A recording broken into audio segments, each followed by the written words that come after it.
एक वर्ड लिख रखा है मैंने, इलेक्ट्रोस्टैटिक्स। अब आप लोग सोच रहे होंगे कि हम तो थंबनेल और डिस्क्रिप्शन में इलेक्ट्रिक चार्ज एंड फील्ड्स देख के आए, तो इलेक्ट्रोस्टैटिक्स क्या है। तो मैं आपको बता दूं कि आप एनसीईआरटी या फिर किसी भी स्टेट बोर्ड की अगर कोई भी बुक खोलते हैं तो आगे के दो चैप्टर है, इलेक्ट्रिक चार्ज एंड फील्ड, और सेकंड चैप्टर का नाम है electrostatics potential and capacitor.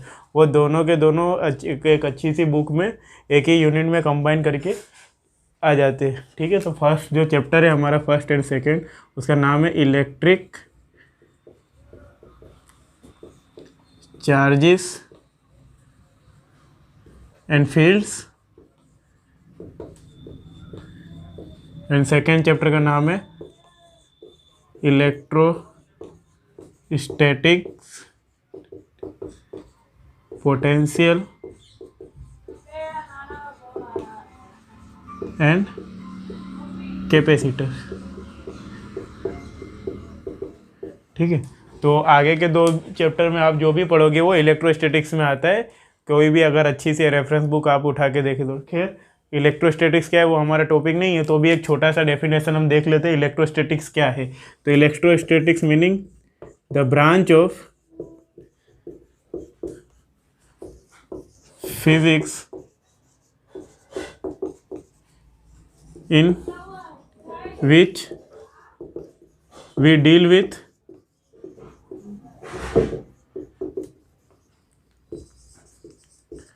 electric charges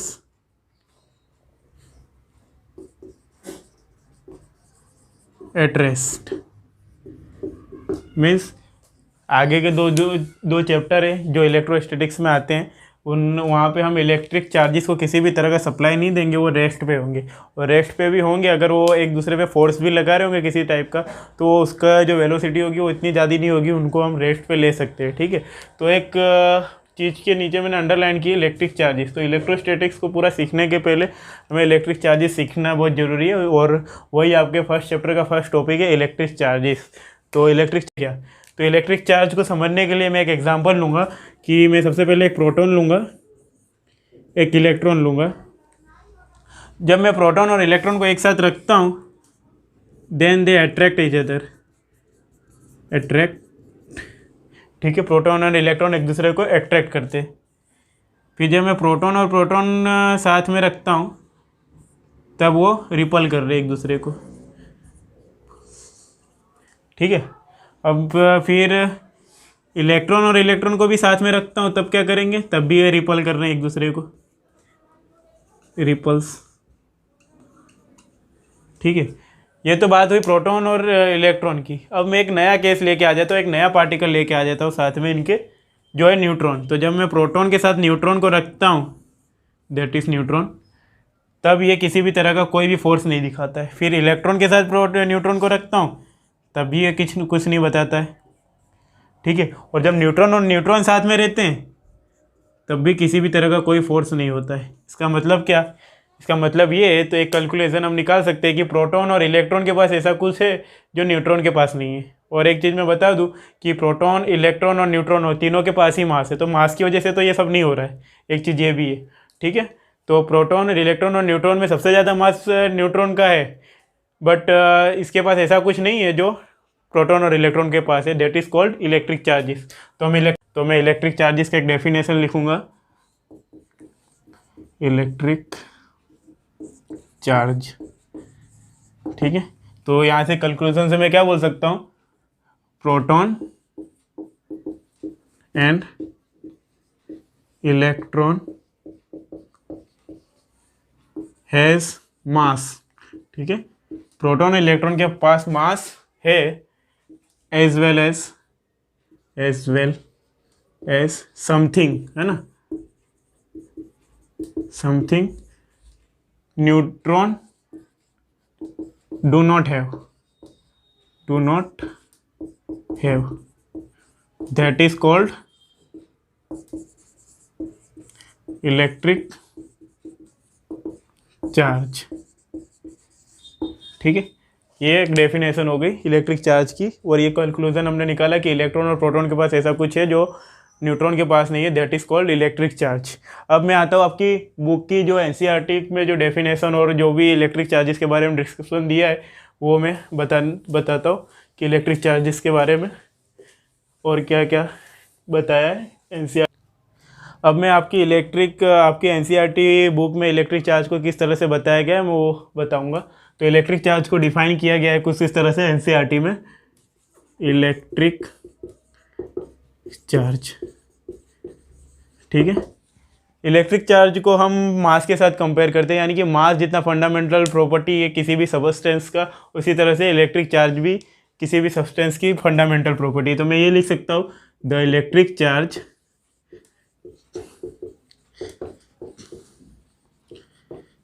is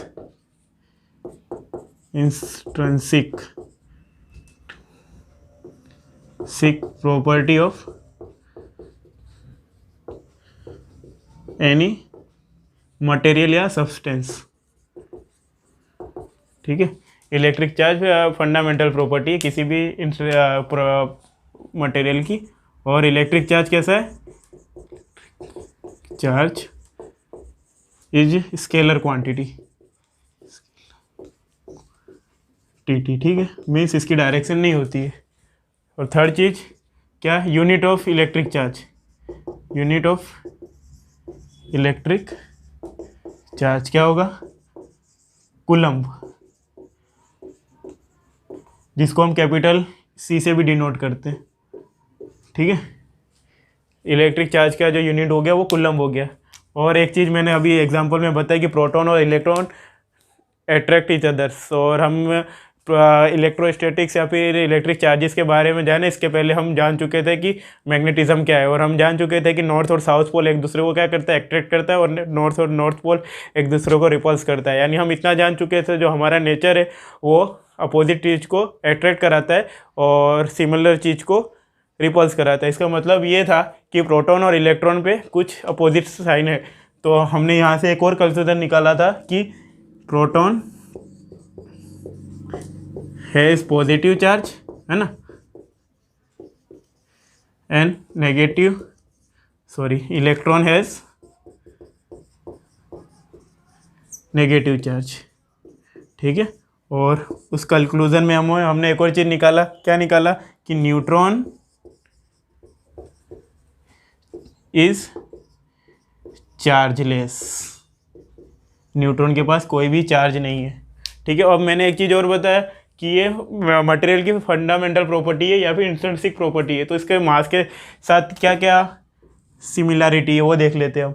तो मास के साथ साथ अगर किसी भी सब्सटेंस का मास है तो मास हमेशा पॉजिटिव होता है। किसी का भी मास आपने ऐसा नहीं सुना होगा -2 kg, तो मास इज ऑलवेज पॉजिटिव, ठीक है। मास और चार्ज के बारे में हम डिफरेंस देख रहे हैं। तो मास ऑलवेज पॉजिटिव। और चार्ज कैसा होगा? चार्ज हमने देख लिया है, चार्ज पॉजिटिव भी होगा और नेगेटिव भी होगा, ठीक है। लेकिन मास हमेशा पॉजिटिव होता है, ठीक है। और एक और चीज़ मास और चार्ज के बीच में डिफरेंस निकालूँ तो मैं कि मास ऑलवेज वेरी विथ स्पीड, ठीक है, वेरी या फिर डिपेंड्स ऑन स्पीड, ठीक है। अगर किसी स्पीड से आप रनिंग कर रहे हैं या फिर कुछ कर रहे हैं तो आपका मास हमेशा बढ़ जाएगा। और किस फॉर्मूले से बढ़ता है? हम 11th में देख चुके हैं कि m = m0 1/√v² - c², ठीक है। अगर आपका मास अगर आप किसी v वेलोसिटी से स्पीड से अगर आप दौड़ रहे हैं और अगर आपका अभी का मास रेस्ट मास जो है वो m0 है, तो उसके बाद अगर आप रनिंग कर रहे हैं तो उसका आपका मास इस तरह से कुछ वेरी होगा, यानी बढ़ेगा, ठीक है। और ये जो चार्ज है, charge is not depend on क्या? स्पीड पे नहीं करता है डिपेंड। इतना समझ में आया? Proton has positive charge, electron has negative charge, जो किस तरह से हमने बताया कि वो अट्रैक्ट कर रहे हैं और नेचर हमेशा अट्रैक्ट अपोजिट चीज़ को कराता है। तो हमने पॉजिटिव और नेगेटिव चार्ज यहाँ से दिए हैं। और ये मास और चार्ज के बीच में थोड़ा रिलेशन था, ठीक है। और अब हम आते हैं कि प्रोटॉन के ऊपर कितना चार्ज है, ठीक है। तो प्रोटॉन के ऊपर जो चार्ज था वो हमने बोला कि प्रोटॉन, ठीक है, हैज़, ये पॉजिटिव चार्ज है वो हमको पता है। और इलेक्ट्रॉन के ऊपर नेगेटिव चार्ज है वो हमको पता है, ठीक है, इलेक्ट्रॉन हैज़, तो प्रोटॉन के ऊपर जो चार्ज है हम उसको बोलते हैं +1.6 × 10⁻⁻19 कूलम्ब, ओके। और इलेक्ट्रॉन के ऊपर जो चार्ज है वो 1.6 × 10⁻⁻19 कूलम्ब इन नेगेटिव, ठीक है। प्रोटॉन के ऊपर +1.6 × 10⁻⁻19 कूलम्ब है, और इलेक्ट्रॉन के ऊपर जो चार्ज है वो नेगेटिव, वो 1.6 × 10⁻⁻19 कूलम्ब है। जब बंद कर दो, प्रॉपर्टीज ऑफ चार्जेस, ठीक है, प्रॉपर्टी ऑफ चार्ज, ठीक है, property of charge. Property of charge में एनसीईआरटी में 3 चीज़ें बताई गई है, वो मैं भी बताऊंगा। सब फर्स्ट है एडिटिविटी ऑफ चार्जेस, ठीक है। सेकंड चीज़ है कंजर्वेशन ऑफ चार्ज, वेसन ऑफ चार्ज, एंड थर्ड है क्वांटाइजेशन ऑफ चार्ज।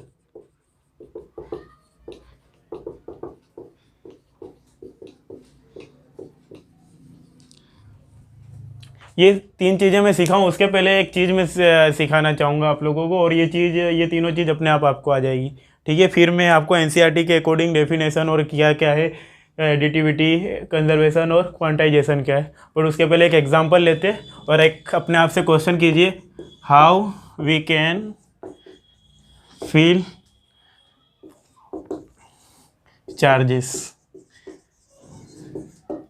ठीक है। जैसे कि मैंने आपको बताया कि ये मैटर की फंडामेंटल प्रॉपर्टी है, ठीक है। तो आप समझते हो कि अगर मैं किसी चीज़ को उठाता हूँ तो उसका मास है, तो मुझे पता चलता है कि हाँ इसका कुछ मास है, तो मैं चार्ज किस तरह से फील कर सकता हूँ अगर ये फंडामेंटल प्रॉपर्टी है तो, ठीक है। और ये क्वेश्चन का आंसर अगर आपको आ गया तो आप ये तीनों चीज़ें क्या हैं और चार्ज में क्या क्या ये प्रॉपर्टी है, किस तरह से आई है, वो आप अपने अच्छी तरह से बता सकेंगे, ठीक है। How can we feel the charges, तो हमें पता है कि हम भी प्रोटॉन, इलेक्ट्रॉन और न्यूट्रॉन के बने हुए, ये एक चीज़ मैं आपको बता दूं, ठीक है। वो मैं अभी आगे चल के प्रूफ भी करूँगा, लेकिन उसके पहले एक सिस्टम लीजिए, इसके पास 7 इलेक्ट्रॉन है और 7 प्रोटॉन है, ठीक है। और इस सिस्टम के पास जो है, इसके पास 10 इलेक्ट्रॉन है और 10 प्रोटॉन है, ठीक है। बस इसका आंसर आपको पता चल गया तो ये तीनों चीज़ें अपने आप आ जाएगी आपको, ठीक है। How we can feel the charges, 7 electron 7 proton है, 10 प्रोटॉन और 10 इलेक्ट्रॉन है। अभी आप देखो जितने 7 इलेक्ट्रॉन है 7 प्रोटॉन है, तो 7 प्लस टाइप के प्रोटॉन या फिर 7 इलेक्ट्रॉन्स, ठीक है, प्लस 7 प्रोटॉन, ठीक है। ये नेगेटिव, ये पॉजिटिव एक दूसरे को कैंसिल कर देंगे तो ले दे के इलेक्ट्रिक चार्ज से ये कैसा है, न्यूट्रल है। यहाँ पे 10 इलेक्ट्रॉन है और प्लस 10 प्रोटॉन है, ठीक है। तो नेगेटिव पॉजिटिव कैंसिल कर दे रहे हो, और ये क्या है, इलेक्ट्रिक चार्ज की वजह से कैसा है, इलेक्ट्रिक चार्ज की उससे देखें हम तो ये कैसा है, चार्जलेस है, या फिर चार्जलेस तो नहीं बोलेंगे, न्यूट्रल है। क्यों, क्योंकि जब न्यूट्रॉन और प्रोटॉन और इलेक्ट्रॉन के नंबर सेम है तो ये कैसा है, चार्ज इसके पास कोई चार्ज नहीं, ऐसा हम बोल सकते, या फिर इलेक्ट्रिक चार्ज से ये न्यूट्रल है, ऐसा बोल सकते हैं कि अभी ये न्यूट्रल है। अगर मैं किसी भी तरीके से इसके इलेक्ट्रॉन इधर ट्रांसफ़र कर दूँ, 1 या 2 या कितने भी, या फिर इसके इलेक्ट्रॉन या प्रोटॉन इधर ट्रांसफ़र कर दूँ तो क्या होगा वो हम देखते हैं अब। तो इसके पास 7 इलेक्ट्रॉन्स हैं, अगर इस 7 इलेक्ट्रॉन्स में से अगर मैं किसी तरीके से, ठीक है, किसी तरीके से इसके 2 इलेक्ट्रॉन इसको दे दूँ मैं, तो क्या हो जाएगा, इधर 5 इलेक्ट्रॉन हो जाएंगे, यहाँ 7 प्रोटॉन हो जाएंगे, और यहाँ क्या होगा, सोचो, यहाँ क्या होगा, 12 इलेक्ट्रॉन्स और 10 प्रोटॉन्स हो जाएंगे, ठीक है। अब यहाँ पे चलो, यहाँ पे एडिशन करो, 7 इलेक्ट्रॉन्स 5 इलेक्ट्रॉन्स है ना, प्लस 7 प्रोटॉन्स, ठीक है। 5 इलेक्ट्रॉन्स मीन्स -1.6 × 10⁻⁻19 प्लस, ठीक है, ठीक है, प्लस 7 × 1.6 × 10⁻⁻19 कूलम्ब, ठीक है। अगर आप देखो -5 प्लस 2 7, तो कितना बचा, +2 × 10 इतना बचा, ठीक है। और इसके पास क्या हुआ, तो ये कैसा हुआ, पॉजिटिव हो गया, क्योंकि 7 या फिर इस तरह से देखो आप, जब इसके पास 7 इलेक्ट्रॉन और 7 प्रोटॉन थे तो ले दे के जितने प्लस उतने नेगेटिव ले दे के ले दे के इलेक्ट्रिक चार्ज से ये न्यूट्रल थे। यहाँ पे 10 इलेक्ट्रॉन और 10 प्रोटॉन थे, वो ये भी कैसे थे, इलेक्ट्रिक चार्ज के उससे ये न्यूट्रल थे। लेकिन जब मैंने इसके 2 इलेक्ट्रॉन इसको दे दिए तो क्या हुआ, 5 इलेक्ट्रॉन और 5 प्रोटॉन एक दूसरे को क्या किए, नाबूद कर देते। लेकिन इसके पास अभी क्या बचा, 2 प्रोटॉन तो बचे रह गए ना, क्योंकि 5 इलेक्ट्रॉन के असर को 5 प्रोटॉन के असर ने कैंसिल कर दिया, पर 2 प्रोटॉन के असर बचा रह गया। ठीक है, इस वजह से इसके ऊपर कैसा चार्ज आया, क्योंकि प्रोटॉन ज़्यादा है यहाँ पे, 2 प्रोटॉन यहाँ पे ज़्यादा है, तो उसकी वजह से यहाँ पे कैसा चार्ज आ गया, पॉजिटिव। समझ में आ रहा है। और यहाँ पे क्या आया, 2 इलेक्ट्रॉन ज़्यादा आ गए, है ना, 2 इलेक्ट्रॉन ज़्यादा आ गए। इसका मतलब क्या कि यहाँ पे 10 प्रोटॉन के असर को 10 इलेक्ट्रॉन तो क्या करेगा, नाबूद कर देगा।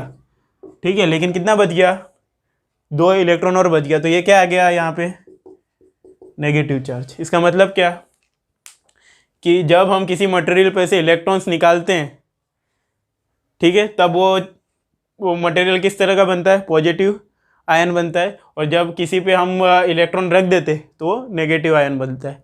ठीक है, ये आंसर अगर ये चीज़ अगर आपको अच्छी तरह से पता चल गई तो आपको एडिटिविटी ऑफ चार्जेस पता चल जाएगा। एडिटिविटी ऑफ चार्ज यही है कि एडिटिविटी ऑफ चार्ज ये है कि additivity of charge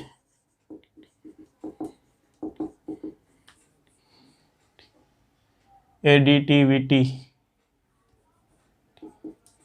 of charge, ठीक है। एडिटिविटी ऑफ चार्ज यानी क्या है, हम चार्ज का एडिशन और सब्ट्रैक्शन एल्जेब्रिक तरीके से कर सकते हैं, जो हम नॉर्मल मैथमेटिक्स में कर सकते हैं। ठीक है, तो charges follow the normal addition rule. ठीक है, यहाँ पे मैंने बताया ना कि 5 इलेक्ट्रॉन और 5 प्रोटॉन एक दूसरे के असर को नाबूद कर देते हैं, बट 2 प्रोटॉन्स की वजह से जो चार्ज डेवलप होता है वो यहाँ पे पॉजिटिव चार्ज डेवलप हो जाता है। और यहाँ पे 10 इलेक्ट्रॉन के 10 इलेक्ट्रॉन के असर को 10 प्रोटॉन के असर नाबूद कर देते हैं, पर यहाँ पे 2 इलेक्ट्रॉन एक्स्ट्रा है, इसकी वजह से यहाँ पे माइनस चार्ज डेवलप्ड हो जाता है। ठीक है, तो ये एडिटिविटी ऑफ चार्ज है कि charge follow the normal addition rule of maths. ठीक है, अब कंजर्वेशन ऑफ चार्ज, ये भी अगर आपको ये समझ में आ गया है तो कंजर्वेशन ऑफ चार्ज भी बहुत अच्छी तरीके से समझ में आ जाएगा। आपने एक चीज़ देखी कि मैंने किसी भी तरीके का चार्ज, ठीक है, जैसे ये नेगेटिव चार्ज हुआ, यहाँ पे 2 इलेक्ट्रॉन ज़्यादा आए, यहाँ पे इलेक्ट्रॉन की कमी हुई, तो मैंने यहाँ पे किसी भी तरीके का चार्ज अलग से ला के नहीं रखा। ठीक है, यहाँ से ट्रांसफ़र किया है मैंने, है ना। तो कंजर्वेशन ऑफ चार्ज यही बोलता है, क्या बोलता है कि वी कांट डिस्ट्रॉय और create the charge, we can only transfer the charges one body to another body. मैं चार्ज को एक बॉडी से दूसरी बॉडी पे ट्रांसफ़र कर सकता हूँ, लेकिन कहीं से लाके या फिर कहीं से भी क्रिएट नहीं कर सकता। ठीक है, जो चीज़ मैंने यहाँ पे एग्जांपल में बताई कि हम चार्ज को हम किसी भी तरीके से ट्रांसफ़र कर सकते हैं पर क्रिएट नहीं कर सकते, that is conservation of charge. तो मैं कंजर्वेशन ऑफ चार्ज की डेफिनेशन लिखूँगा जो कि आपके एनसीईआरटी के अकॉर्डिंग होगी, सन ऑफ चार्ज। और ये सिर्फ समझाने के लिए था कि आपको ये सब डेफिनेशन रटने की ज़रूरत ना पड़े। ठीक है, तो मैंने जो चीज़ यहाँ पे की है वही चीज़ लिखूँगा। तो क्या लिख सकता हूँ कंजर्वेशन ऑफ चार्ज में, चार्ज, है ना, नेवर बी क्रिएटेड। देखो हमने यहाँ पे क्रिएट नहीं किया है चार्ज, कहीं से ला के रखा नहीं है, एक बॉडी से दूसरी जगह पे ट्रांसफ़र ही किया है। Charge never be created nor be destroyed. ठीक है, और ना कि डिस्ट्रॉयड कर सकते हम चार्ज को। Charge never be destroyed nor be destroyed. Okay, it can only transfer, है ना, from one body to another body. ठीक है, हम चार्ज को क्रिएट या फिर डिस्ट्रॉय नहीं कर सकते, हम सिर्फ एक बॉडी से दूसरी बॉडी पे ट्रांसफ़र कर सकते हैं, जो हमने इस एग्जांपल में देखा। ओके, और एक और एनसीईआरटी के अकॉर्डिंग एक और डेफिनेशन है कंजर्वेशन ऑफ चार्ज की, वो भी हम देख लेते हैं। क्या है, total charge of an isolated system, total charge of an isolated system is remains constant. ठीक है, इस सिस्टम का जो टोटल चार्ज है यहाँ पे कितना था, 7 electron 7 proton, 7 electron 7 proton, 10 electron 10 proton. ठीक है, तो टोटल चार्ज जो था इस सिस्टम का वो हमेशा कांस्टेंट ही रहेगा। ठीक है, ये हो गया conservation of charge. Conservation of charge को और डिटेल में सीखेंगे हम। Created nor be destroyed in it can only transfer from one body to another body, जो हमने एग्जांपल के साथ समझी। पर ये क्या है कि total charge of an isolated system is remain constant, उसको भी एक एग्जांपल के साथ हम देखेंगे। मान लो कि एक सब्सटेंस है, इसके अंदर सब्सटेंस या फिर कोई बॉक्स है, इसके अंदर +7 कूलम, +5 कूलम और -4 कूलम ऐसे चार्ज रखे हुए। ठीक है, और इसकी बॉडी जो है वो कंडक्टिंग मटेरियल की बनाई गई है। इसकी बॉडी जो है वो कंडक्टिंग मटेरियल की बनाई गई है, वो मैं बताऊंगा अभी आगे हम जब पढ़ेंगे कंडक्टर्स एंड इंसुलेटर। ठीक है, तो मैं बताऊंगा कि ये क्यों कंडक्टर की है। बट अगर मैं किसी तरीके से इस सिस्टम को पूरे तरीके से हिला दूँ, ठीक है, और फिर बाद में अगर मैं देखूँ तो मान लो इधर अगर आया 4 कूलम -2 कूलम, तो इस मटेरियल पे कितना या फिर इस पार्टिकल पे कितना चार्ज आएगा वो हमें इस लॉ से पता चलता है, या फिर इस डेफिनेशन की से पता चलता है कंजर्वेशन ऑफ चार्ज के। The charge of an isolated system is remains constant. ठीक है, तो यहाँ पे टोटल चार्ज कितना था, 7 coulomb + 5 coulomb means 12 coulomb + 12 coulomb and -4 coulomb means कितना, +8 कूलम हो गया ये। ठीक है, अब यहाँ पे मैं देखूँ 4 कूलम -2 कूलम इजिकल्स टू कितना आना चाहिए, क्योंकि आइसोलेटेड सिस्टम का पूरा चार्ज कैसा रहना चाहिए, कांस्टेंट रहना चाहिए। यहाँ पे 8 कूलम था तो यहाँ पे भी कितना 8 कूलम आना चाहिए प्लस क्वेश्चन मार्क, यानी इस पर कितना चार्ज आएगा वो हम ये इस डेफिनेशन से पता करेंगे हम। 4 कूलम -2 कूलम मीन्स कितना आया, 4 कूलम -2 कूलम ये means 2 coulomb plus question mark is equals to 8 coulomb. तो यहाँ पे कितना है, question mark is equal to 8 coulomb -2 coulomb. ठीक है, मीन्स 6 कूलम का चार्ज इस पे आएगा, इस बॉडी पे 8 कूलम का चार्ज आएगा, 6 कूलम का चार्ज आएगा प्लस। ठीक है, ये हो गई हमारी डेफिनेशन। दूसरी डेफिनेशन का एग्जांपल कि total charge of isolated system is remains constant. ठीक है, अब हम आते हैं क्वांटाइजेशन ऑफ चार्ज।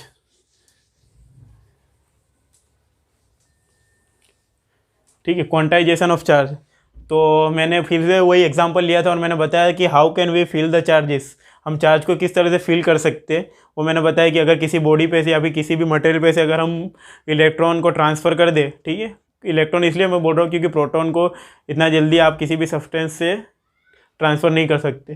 ठीक है, क्योंकि प्रोटॉन जो होता है वो न्यूक्लियस के बीच में होता है और इलेक्ट्रॉन जो है ये बाहर के ऑर्बिट में घूम रहा होता है। तो यहाँ से निकालना, यानी यहाँ पे प्रोटॉन होते तो यहाँ से निकालना बहुत मुश्किल है, लेकिन इलेक्ट्रॉन यहाँ पे घूम रहे होते, ठीक है, ऑर्बिट में, तो हम इलेक्ट्रॉन जल्दी निकाल सकते।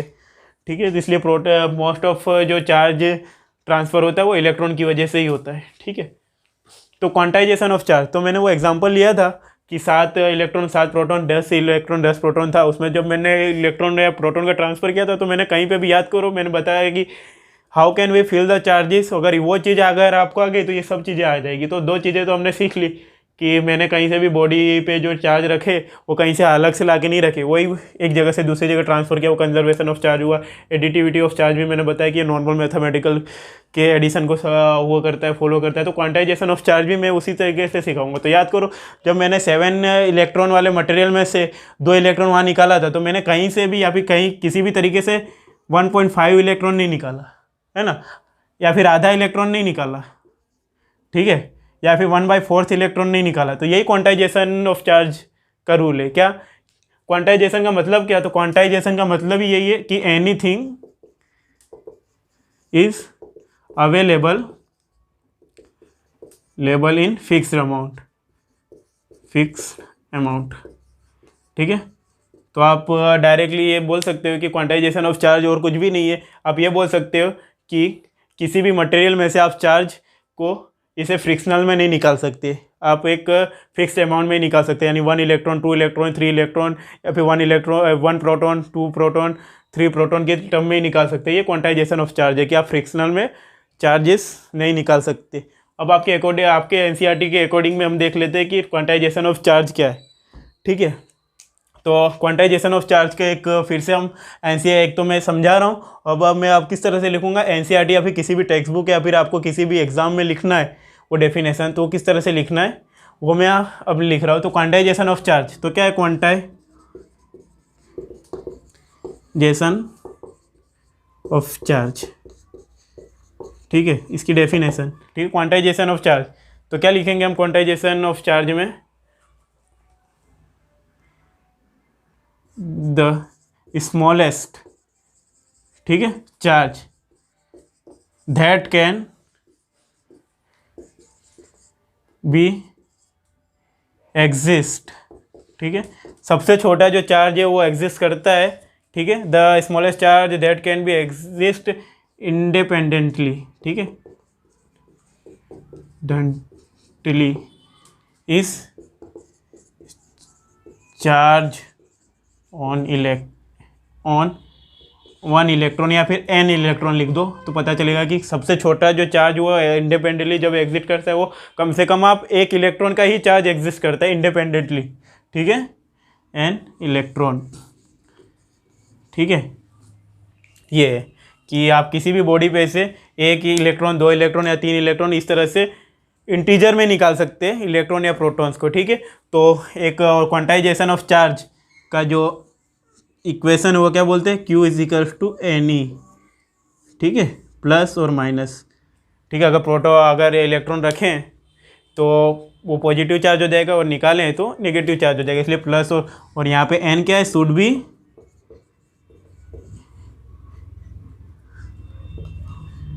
बी इंटीजर, फ्रिक्शन में नहीं होगा। ठीक है, n जो है 1 2 3 4 ऐसा होगा। ठीक है, और एक और डेफिनेशन हम लिख सकते हैं किसकी, क्वांटाइजेशन ऑफ चार्ज की, क्या लिख सकते हैं, the smallest charge that can B exit independently that is charge on an electron. ठीक है, चलो ये इतना रखते हैं, अभी ये एक और चीज़ सीखते हैं। ठीक है, तो हमने कंजर्वेशन ऑफ चार्ज की एक डेफिनेशन देखी कि the smallest charge that can B exit independently is the charge on an electron. ठीक है, और अब एक और छोटी सी डेफिनेशन देखेंगे हम इसी की, क्वांटाइजेशन ऑफ चार्ज की, तो और भी क्लियर हो जाएगा आपको कि क्वांटाइजेशन ऑफ चार्ज क्या है। ठीक है, और जो हमने सीखा है उसी में से कुछ। ठीक है, तो क्वांटाइजेशन ऑफ चार्ज की एक छोटी सी डेफिनेशन, ठीक है, वो याद करने की ज़रूरत नहीं है, आप अपने हिसाब से अगर आपको समझ में आ गया तो आप लिख ही लोगे। ठीक है, क्वांटाइजेशन ऑफ चार्ज की डेफिनेशन एक और मैं लिखवा दूँ कि द स्मॉलेस्ट, नहीं, द चार्ज इज ऑलवेज, ठीक है, charge is always exist in integral multiple of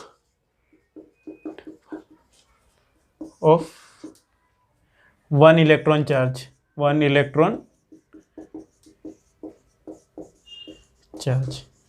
यानी किसी भी बॉडी पे जो चार्ज एग्जिस्ट करेगा वो भी किस तरह से, इंडिपेंडेंटली। ठीक है, exist in the charge is always exist. ठीक है, यहाँ पे इंडिपेंडेंटली रखते ना, मैं बताता हूँ इंडिपेंडेंटली का मतलब क्या।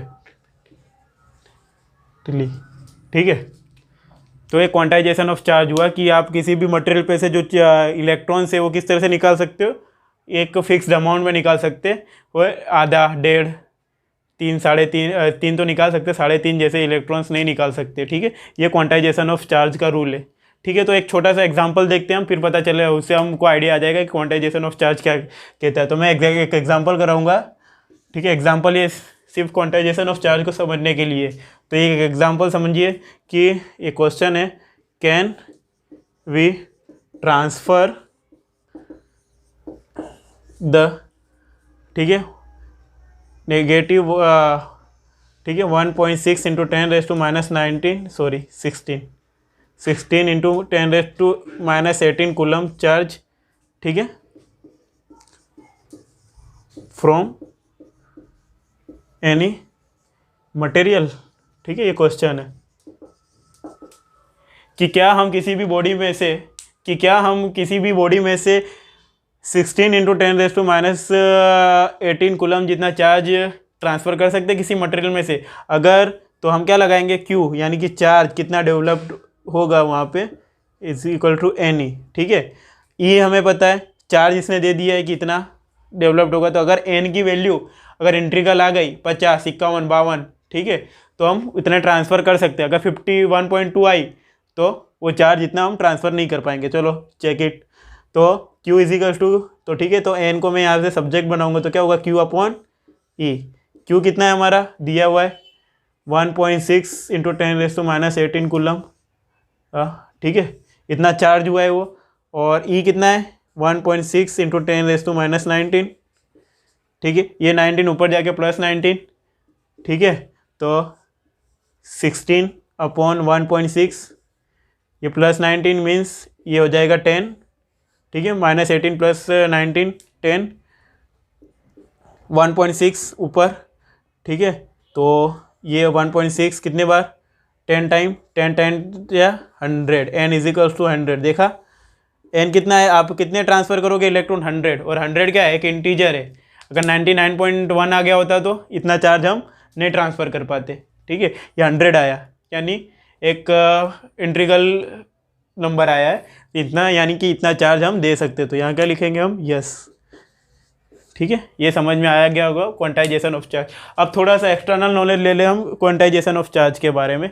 थोड़ा सा एक्सटर्नल है और थोड़ा सा एडवांस है, और थोड़ा सा एक इंडियन होने के नाते हमको पता होना चाहिए, क्योंकि प्रोटॉन, इलेक्ट्रॉन और न्यूट्रॉन है, ठीक है, वो क्या है, फर्मियंस है। ठीक है, और फर्मियंस और बोसॉन्स, इन दोनों पार्टिकल को अलग जो किया था हमारे इंडियन साइंटिस्ट ने किया था, BIS सत्येंद्र बोस ने, जिन्होंने आइंस्टाइन के साथ काम करते हुए किया था। फिर हमको पता चला कि क्वांटाइजेशन ऑफ चार्ज के अंदर भी एग्जिस्ट करते हैं जिनको क्वार्क्स बोलते हैं। ठीक है, और एग्जिस्ट तो करते हैं, यानी कि क्वांटाइजेशन ऑफ चार्ज ये बोलता है कि प्रोटॉन और इलेक्ट्रॉन से छोटा चार्ज एग्जिस्ट नहीं करता है। लेकिन जब हमारे पास ये थियरी आई, क्वार्क्स थियरी, तो उससे पता चला कि इलेक्ट्रॉन से भी छोटा चार्ज एग्जिस्ट करता है, पर इंडिपेंडेंटली नहीं करता। इंडिपेंडेंटली यानी प्रोटॉन जो बना है ये एक एडवांस लेवल का, या फिर कहीं पे भी आप देखोगे तो 2 अप क्वार्क्स और 1 डाउन क्वार्क से बना है, और न्यूट्रॉन जो बना है वो 2 डाउन और 1 अप क्वार्क से बना है, और जो इलेक्ट्रॉन है वो किसी भी क्वार्क्स का नहीं बना है। ठीक है, ये इतना याद रखना। और ये किस तरह से आया, ये भी बहुत इजी है कि क्योंकि अप क्वार्क पे जो चार्ज होता है वो +2E/3 होता है। ठीक है, तो अप +2E/3, और डाउन क्वार्क पे जो चार्ज होता है वो -E/3 होता है। ठीक है, 2E/3 + 2E/3 कितना हो गया, 4E/3। ठीक है, -E/3 मीन्स कितना हुआ, 3E/3। Okay, 3/3 cancel, means proton के ऊपर कितना आ गया, प्लस ई चार्ज, और ई की वैल्यू हमको पता है कितना, 1.6 × 10⁻19 कूलम। ठीक है, उसी तरह से न्यूट्रॉन जो है कितना, 2 डाउन क्वार्क और 1 अप क्वार्क का बना है, तो डाउन क्वार्क पे कितना चार्ज होता है, -E/3। ठीक है, प्लस कितना, अप क्वार्क पे कितना, 2E/3 चार्ज होता है, 2E/3। ठीक है, plus -E/3 -2E/3 + 2E/3 cancel. ठीक है, 0। ठीक है, यानी न्यूट्रॉन कैसा, चार्जलेस है। ठीक है, ये एग्जिस्ट तो करते हैं लेकिन इंडिपेंडेंटली नहीं करते। एक प्रोटॉन और न्यूट्रॉन में ही होंगे, उनको प्रोटॉन या इलेक्ट्रॉन से निकाल नहीं सकते आप। ठीक है, इसलिए मैंने इंडिपेंडेंटली वर्ड यूज़ किया यहाँ पे। ठीक है।